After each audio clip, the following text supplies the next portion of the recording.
Ever since COVID-19 emerged in December 2019, we have all learned a lot more about how viruses are spread than we used to know, namely that social distancing and mask wearing offer loads of protection against respiratory viruses. The biggest reason for that is the presence of infected respiratory droplets emitted from those infected with a virus, usually through coughing or sneezing. But sometimes, less forceful actions like simply singing, talking, or even breathing can contribute in virus spread. In case like this, specifically related to COVID-19 right now, some researchers believe that airborne transmission is at play, because it's hard to ignore the similarities between the new coronavirus and the seasonal flu.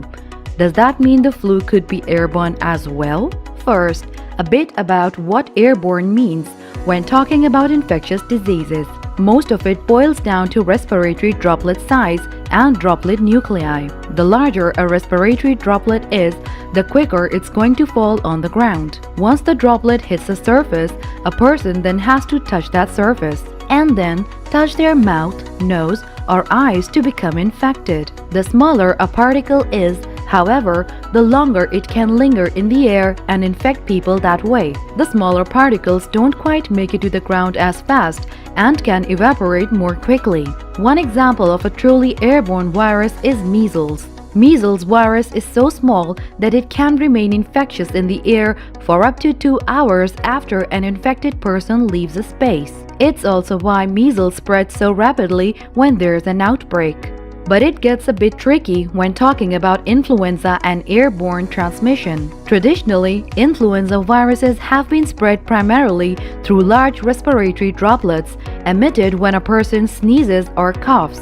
And because the flu virus can't necessarily hang in the air for hours, doctors don't necessarily consider it as airborne. A 2018 study from the Proceedings of the National Academy Sciences also discovered infectious influenza virus particles in fine aerosol samples from exhaled breath and spontaneous coughs. Though more research needs to be done, researchers say that the virus be found in aerosol particles small enough to remain suspended in air and present a risk for airborne transmission. There's also evidence that, like COVID-19, influenza can spread in larger-scale superspreader events, in which viruses act more airborne and smaller droplets linger longer and travel further. But while we can't say definitively that influenza is or is not airborne, there are a few things we know about it for sure. The majority of transmissions are through droplets.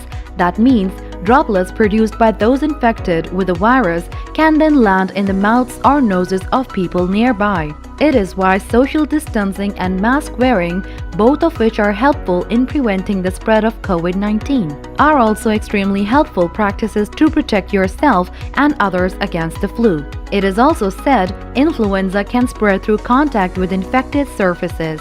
Another way to protect others and yourself from the flu: recognize the symptoms: fever, fatigue, cough, sore throat, headaches, and stay home and stay away from others if you have them. And remember to get your flu shot. The CDC recommends getting your influenza vaccine before the end of October, something that's especially important this year as COVID-19 continues to circulate.